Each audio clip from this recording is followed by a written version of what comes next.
here. Signing day, if you look around, I don't think you'll find a coach in college football that would say it's anything other than exciting and the building blocks of the program and foundation of what that looks like. And we are really, really excited about the 21 guys that we have signed up to this point. I think you look at the versatility in the class, the speed, the length, some of the things we were trying to address physically, at least in the incoming freshman class, on what that looks like. We hit in a lot of areas. There's a number of guys by position that we targeted. As I look back through the list and going into what went into the evaluation of all these guys, it's number one, it's still relationship based for us. There's a number of these guys that we had the opportunity to have in summer camps, which was huge for us from an evaluation standpoint. And then the ability to work with their high school coaches, their parent/guardian, what that looked like on giving them the hope, the vision, and the belief on what we're building at Purdue and how important they are to the foundation of our program. And then you fast forward to have a chance to get them on campus, and then the things that you've talked about throughout that course of time in recruiting, they were able to see it.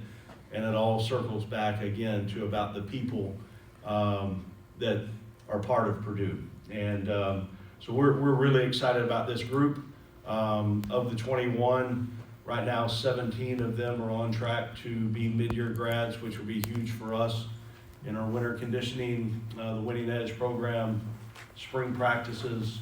So they'll get a jump on what would be a normal freshman coming in June. So we're excited about that. And just because the other 4 right now won't be here in January, our goal is to get every one of these guys up to speed and in a position to help us immediately on September 5th next year. So really excited about it. It's so much more than myself as the head coach when this day really gets here.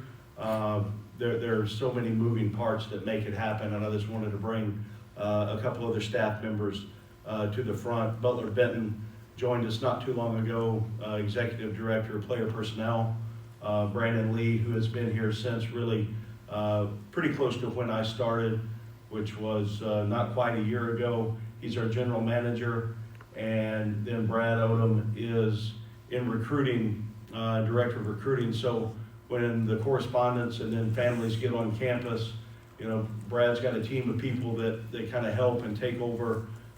Brandon wears a hat of not only evaluation, but in the scope of rev share and looking at roster management, what that looks like. And then Butler, again, has so many different roles as we look at it and what has happened and changed in the speed of the calendar in recruiting. They all play vital roles in us building our class and our team. Butler is heavy into the evaluation of each position and what that looks like. And then obviously our assistant coaches, and then all 3 of these guys, they've got a team within themselves, and the collaboration and working together is one of the great things that I think now that we've got this in place will help Purdue and our recruiting fast forward to where we should be. So really excited about the opportunity to introduce these guys, and would certainly answer any questions that I can at this time. Doug, go ahead. Are there any traits or characteristics that you think kind of are shared amongst the class and maybe represent the class? Yeah, I think you look at always the physical traits and those characteristics by position on what we're looking for, but more than anything, we really set out for guys, number one, that wanted to be at Purdue, and number 2, that have the toughness, the desire to play and prepare the game the way it's supposed to be played. So some of those things that don't show up in the stat book, those are something to me that all 21 guys have shown and displayed over the course of their high school or one guy in the junior college career. You got 4 guys from Indiana. Just how important is in-state recruiting for you guys? We're not where we want to be yet in that context. There'll be a point that we reach that, but we're not there yet. We've got to continue to work in every area. But we've talked since really we got here. If you draw a 5-hour radius around West Lafayette, there's number one, really good high school coaches. There's really, really good programs. And then the rosters of other Big Ten schools, when you look at that 5-hour radius, if we could keep those guys home, so to speak, we can win a championship with guys within a 5-hour radius of our campus. So we're working really hard to get there, and I know that we've got a ways to go in a lot of areas, but we're making progress every single day to get where we want to be. Nathan, go ahead. Barry, you can pass this along to one of the other team guys if you think they're better, I guess, to answer any of these questions. But you mentioned before the relationship building, specifically with Jed Goldsberry. How did that relationship develop, and then how did it turn into a commitment signing at the very end? Yeah, I think we always, number one, identify guys that we think are in a position to help us win in all areas, academically, socially, obviously athletically. And just because someone has committed maybe to another place, that doesn't end the relationship. You continue to try to recruit them. I know that all 21 guys that we signed today, they all had opportunities to go somewhere else. So as long as the prospect and or the family and the high school coach are still allowing recruiting, it's our job to do everything we can to try to continue to recruit them. So it was ongoing with Jet. I'm thrilled to have a chance to coach him. Was able to watch him play in person on our second bye week in his semifinal game. He played every snap almost of the game. Quarterback on offense and played every snap of defense that he could, and just the tenacity he plays with. He's explosive, is a special player, and for us to be able to keep him in state and be part of who we are going forward, we're excited about the versatility he has, the playmaking skills he has, and the way he plays the game. Tom, go ahead. Yeah, Coach, just getting Josiah Hope as well, flipping him. Talk about that relationship and what he can mean in the program. I think Kelvin Green, and along with Jet, go back, Coach Shear and Coach Clark with him, this continuing to work on the relationship, and these guys at the table as well, how important that was. And then with Josiah, we had him early on campus on a visit. I don't remember what month that was exactly, guys, but he was here early, and you could see once he was on campus, there was close to an opportunity at that point that he was going to commit to us and decided not to. Committed somewhere else, and still just continued to pour into the relationship. And I think at the end of the day that helped us, because we stayed true to everything that we talked about.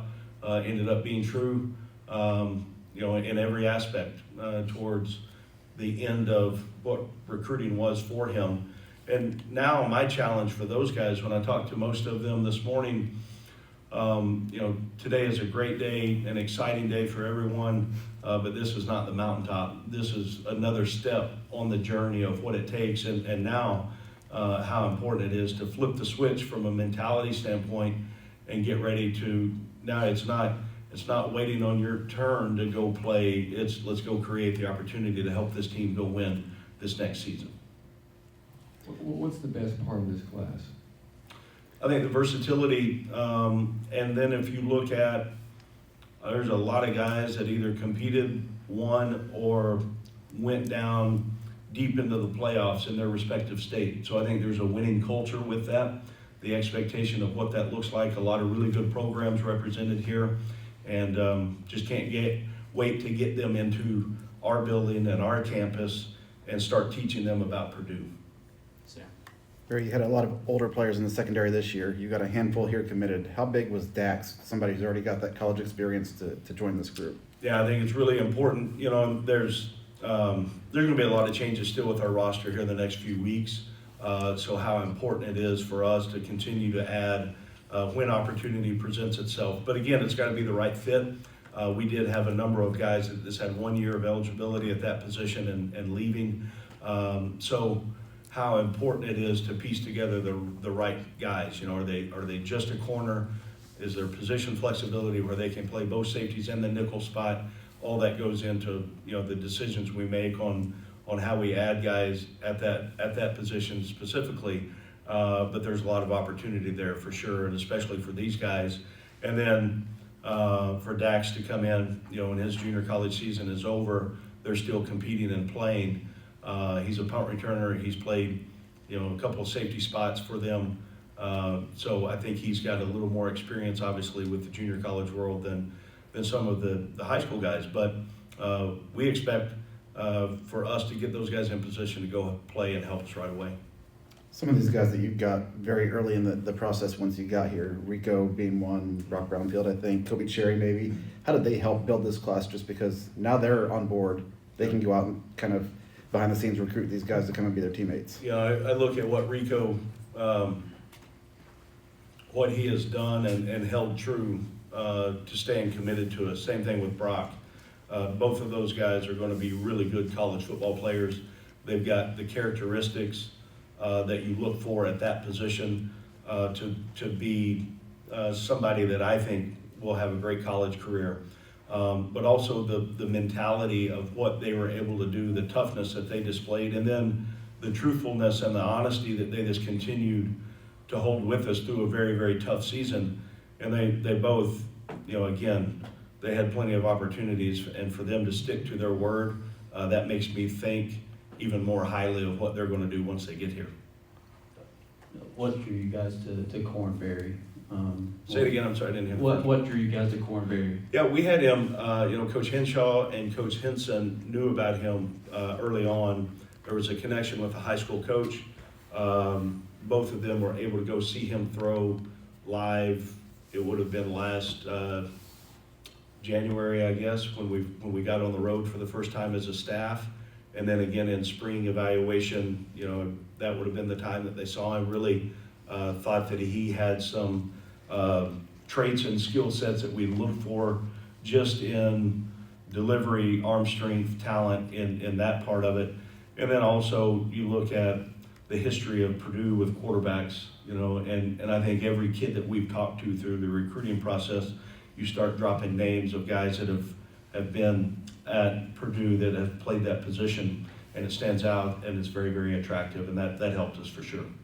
What about his skill set makes you think that he'd be a good fit in your guys' offensive scheme? Yeah, I think, again, I think he has qualities. Number one, size-wise, 6'3", and maybe a little bit taller than that. He runs well, is elusive, but also there's not a throw on the field that I don't think he can make. I mean, he's got work to go and progress to make. But again, he'll be here, here in a couple of weeks, and we'll get started with that development.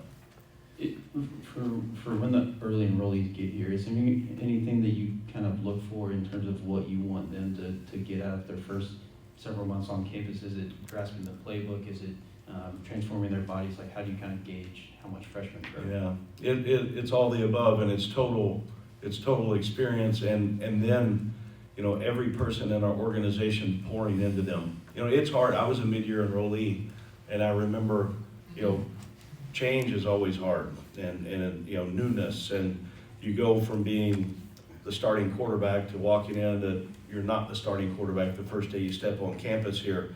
There's some of those things just from the time management standpoint, the ability for us to continue to build the relationship, and then you look at, again, the academic workload that it's going to take, the off-season work, it's going to be different for all these guys. So looking for them to allow themselves to be coached, to continue to be hungry in the process, to be a great football player, and at some point out of this group of 21 that we have right now, there's going to be some leadership qualities that start to stand out as they feel comfortable in the process of getting started at a new spot. Will you guys look to add to this class in the February signing period? And if so, are there any spots in particular you feel like you need to add to? Yeah, I think you look at the best players available, and I think in the world of at least high school recruiting, it's changed a little bit. There's still a number of really good high school players out there. Now the job of the people sitting here comparing, okay, is that better than what we might be able to get as a portal transfer? There's no perfect science to that, but we've got to trust our evaluation and then figure out what we can do. To answer your question, we'll certainly add to this class, and I don't know right now if that'll be through another high school signee, and certainly will be through the portal. Nathan first, Alan. You mentioned a couple times here that like the guys who stayed to their word, signed, committed, or at least stuck through this. How difficult was it to keep this class together? Was it just because of the way the season went? Was that more difficult? And how did you guys appeal to those guys? And I'm sure it was a case-by-case basis, but Yeah. in general, how did you feel like you kept that together? I think once you get, and recruiting has almost moved up a full year in its cycle. So, everyone's committing earlier. And that's great, but it's also the other side of that. You've got to get them and keep them committed through the first week of December, which is really, really hard to do. It doesn't matter if you have the best of all seasons or the worst of seasons. It's still going to be difficult because there's narratives, there's noise, there's conversation, and we're no different than anybody else. Just because they say they're committed, if they're still accepting recruiting, you've got to be the loudest voice on what they hear. And that's not easy, but I think our staff and the front office staff, they did a tremendous job on keeping the guys committed, continuing to show, and they could see the process and the progress once they came on campus on what we had talked about. And it says a lot about them, not only our staff, but also the assistant coaches and everybody else that poured into it on how important it is. And then, again, I don't want to leave out, the importance of the relationship with the high school coaches. Because if it weren't for them, because coaches can see, even though the schedule, the results weren't exactly what we wanted, not even close this year, high school coaches saw progress and they understood what they were going to have if they sent their kids to us. And that meant a lot. Go back left to Alan. Yeah, just on, maybe I know Barry has said before about, resources and having what you need here at Purdue. And maybe a question for Brandon or Butler, maybe just in the wonderful new world of college football and college sports, how does rev share and NIL come into the conversation? Does it come into the conversation before, when you're looking at high school kids? Is it something you deal with throughout? How just maybe walk us through how that discussion is and what role it plays in gathering a recruiting class in today's world. I was going to be the only one to speak, but I'll be happy to turn this one over. That's a joke. There's a little truth in every joke, right? I will tell you from a head coaching standpoint, it is not, I wonder if the conversation is going to be brought up about rev share. It's every single conversation. Yeah, so appreciate the question. Like Coach Odom said, it's every conversation is kind of a matter of when. Most times you can't even start recruiting the kid until you give, an offer to them from a rev share perspective and talk through our resources in a way that will support them throughout their NIL experience. So every conversation, whether it's a high school kid, whether, they're class of 2026, 27, some even 28s, and then obviously in the transfer portal as well, every single conversation starts with an offer. And going back to the beginning of your question, asking about resources and if we've been supplied with everything that we need, we absolutely have. We have everything that we need in order to compete with the best of the best, not only in our conference, but across the country as well. I will, if I can add to that, thanks Brandon. That's part of the recruiting and the evaluation for us. If that's the only thing that a prospect is worried about, Purdue's not the right fit for them, okay? Not in how we're structuring the program. And, that's certainly part of it and a big part of it, but that's not, if they're just chasing that, we'll be as competitive as anyone. But if that, if you're just chasing money, if you're just chasing what that looks like, you're going to live a life full of unhappiness, and you'll never be developed the way that you should. You'll never reach the opportunities that exist through the process of working to be your best in every area, and then the gratification of winning games together with a group of guys that are like-minded. There's no feeling like it. Yeah, you checked the box here, you got 21 signees on the portal. You have a couple of guys already in the portal. Have you given any thought to what your needs are position-wise in the portal? Yeah, the portal really, and you know, that, we've got to be careful with that because it doesn't open until January 2nd. So the announcements that we see, that's the intent of the player at this point. They're saying they're going to get in the portal. And it's all over college football. You know, we can't reach out to those guys yet because the January 2nd is when the portal officially opens. So again, there will be so many things and moving parts here. Later this afternoon, tomorrow, the next 3 weeks, whatever that looks like, we will be very, very aggressive at every position on trying to find a way to build the roster to help us win in 2026 at every single spot. Will, go ahead. Yeah, Coach, you talked about size with this incoming class, and Amari Towns is someone certainly has that at 6'6", 220. What other than size excites you about his game? Well, I think, who'd you ask about? I'm sorry. Amari Towns. Oh, yeah. The first clip that I saw of Amari was he was playing basketball.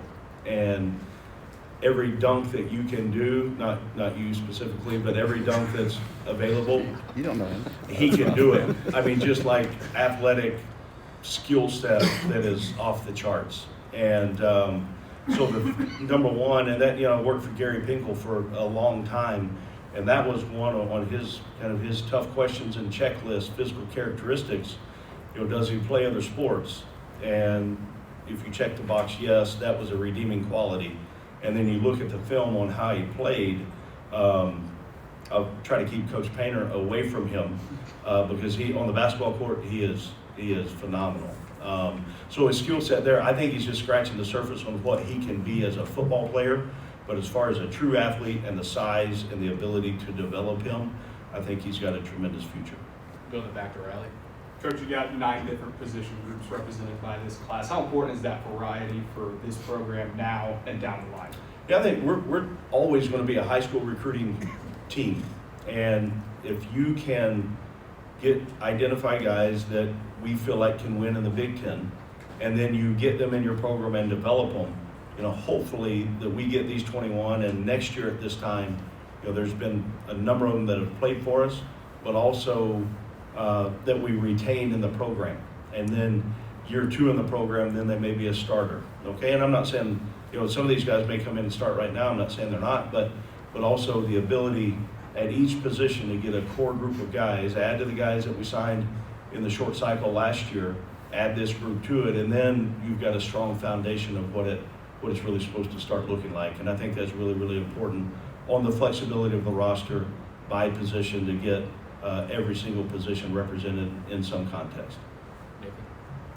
Over the past couple of weeks, you've mentioned retention on your own, like keeping the key players here. I guess just as of today, what's your vibe on that? Like your confidence level that you're going to be able to do that?